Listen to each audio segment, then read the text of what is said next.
villages, it can take the heart out of the whole community. But in Suffolk, they found another way. It's called the Coffee Caravan.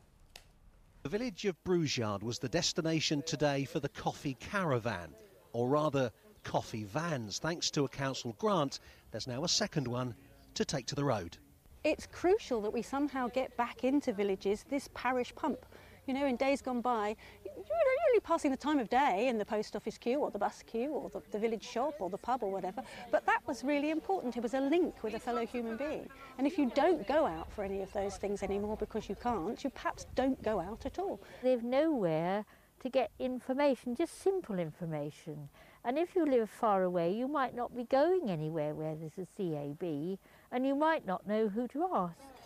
Bruisyard is typical of so many villages today. It's lost virtually all its local amenities. We've still got the postbox where the telephone is, but they're now told us they're going to take that away. But well, if they take it away, that'll be completely finished. But there is a brand new village hall, and even that, in part, is down to this novel venture. I'm aware that it was actually this caravan coming to this location that helped find the information that got people interested in building this. So that's a wonderful mix of how you bring things together. To mark the arrival of the second van, they pulled a ribbon. Thank you. It was a moment of celebration, a success story to savour. Kevin Birch, BBC Look East, in Bruisyard.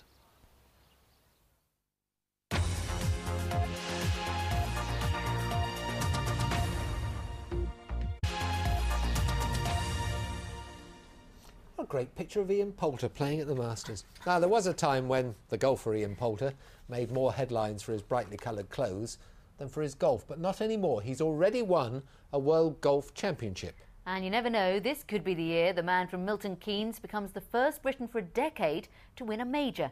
Today, Jonathan Park has been to see him at Stoke Park in Buckinghamshire. Start swinging on three, exactly. While the world's top golfers were not entirely in sync this morning, 3, 2, 1, go. Ian Poulter is very much in touch with his game these days. 2010 has been a breakthrough year, winning for the first time in America and leading the Masters. But can he top it by winning a major? I hope so. There's 3 left. I led the first one through Thursday, Friday. So hopefully, you know, if I continue that kind of form, you know, look at the mistakes I made at Augusta, change them around, then hopefully I can, you know, come out strong for, you know, the last 3 majors of the year and some other great tournaments for the rest of the year and play real solid coming in. Ian Poulter. Poulter's charge for the green jacket last month was impressive, and his fans are out in force for the launch of this new event called Golf Live, where folk from the country's fairways meet their heroes away from the tournament pressure. Attaboy.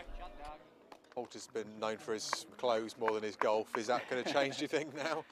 I hope not. I mean, I love his clothes and everything. It's great to have a bit of colour on the scene. It's nice to see just how these play. I mean, the professionals like Poulter and that, how he stands up straight and the ball goes straight and everything. It just makes it look easy, doesn't it?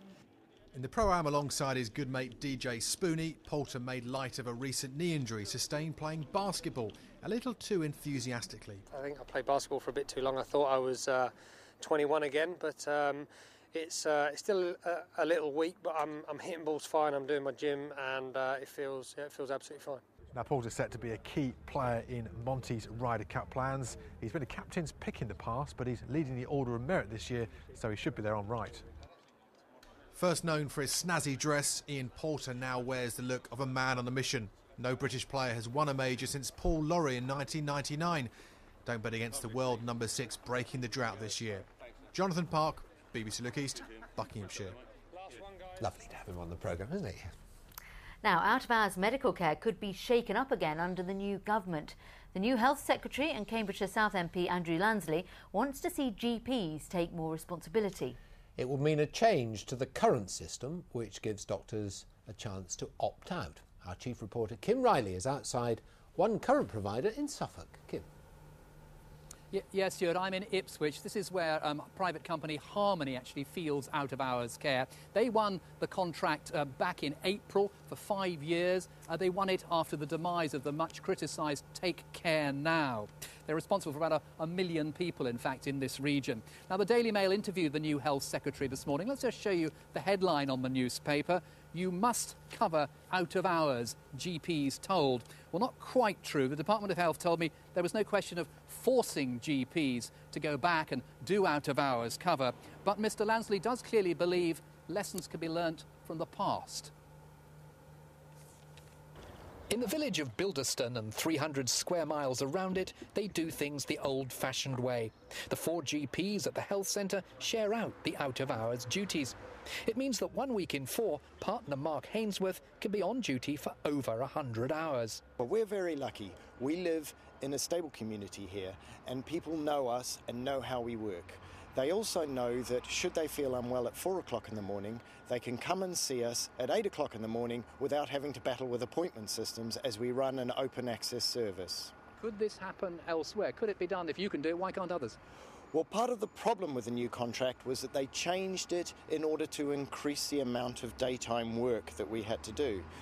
If they want us to work for 10 hours non-stop through the day and then want us to work all night as well, clearly that isn't going to happen. There's going to have to be a substantial renegotiation about what goes on in the daytime before they can expect us to work all night as well. NHS Suffolk agreed a 5-year contract with Harmony. It says its priority is to deliver a safe and good quality out-of-hours service. It will continue to work with Harmony to achieve that. Now, as for unscrambling what the new government clearly regards as a botched negotiation with the GPs 6 years ago by Labour ministers, that's not going to be easy, and it's very likely to be costly. I spoke to the British Medical Association, though. They say they're looking forward to sitting down with Mr Lansley and his ministers to discuss the way ahead. Kim, thank you very much. Now, what did you do on your last day of school? Can you remember? That was only a couple of weeks ago, wasn't it? Did you sign each other's shirts? I think that's what they do these days. Have a party? Well, at one school in Essex, they really went to town today.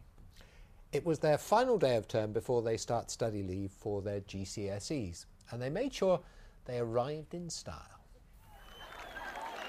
A drunk turning up to school's not normally what you'd expect at 8 in the morning, but at the Sandon School today, it's all a bit crazy. It's the last day, we've got to have a laugh, and we've taken the last 5 years so seriously, we've done so well, we thought we'd just let our hair down. It's a long-standing tradition here. Every year on their last day, Year 11s arrive in the most wacky way they can. We spent a whole day in the holidays just looking up on the internet and we found a fire engine. How much did that cost you? I'm not really sure, about £200. Mum paid it, so. It started a number of years ago where 1 or 2 youngsters asked if they could come in a large car of some sort or a limousine, and then gradually over the years we had more limousines, and then people decided to try something different. What did it feel like turning up at school in a Ferrari? That was pretty cool, really. With over 200 pupils dressing up, there were plenty of chances to outdo each other. We wanted to be crazy and it's like old school, we had all the rackets and that, so it was good fun. Good luck to next year who's going to try and outdo this one. And so it went on, cycling sumos, morph suits, and then a surprise ninja attack. We had like horns, horns and that. We just like make sure we timed it all right and that. But the sheet, like we was just dreading the sheet when we fall out the truck and stuff. But just had to get it right, really. Within half an hour, it was all over. Time for a farewell breakfast inside. Reminders of their last day swept away, but the memories will never be forgotten. Felicity Simper, BBC Look East. Those sumo suits look great. Well, you can't get away. You've got a great big suit and then somebody attacks you with water. At least you don't get very wet. Now, you are finally the bearer of good tidings. Yes, I bring joy to everyone, hopefully. You know, we had that warm spell of weather back in April. We all got very excited. Well, it was a bit of a false start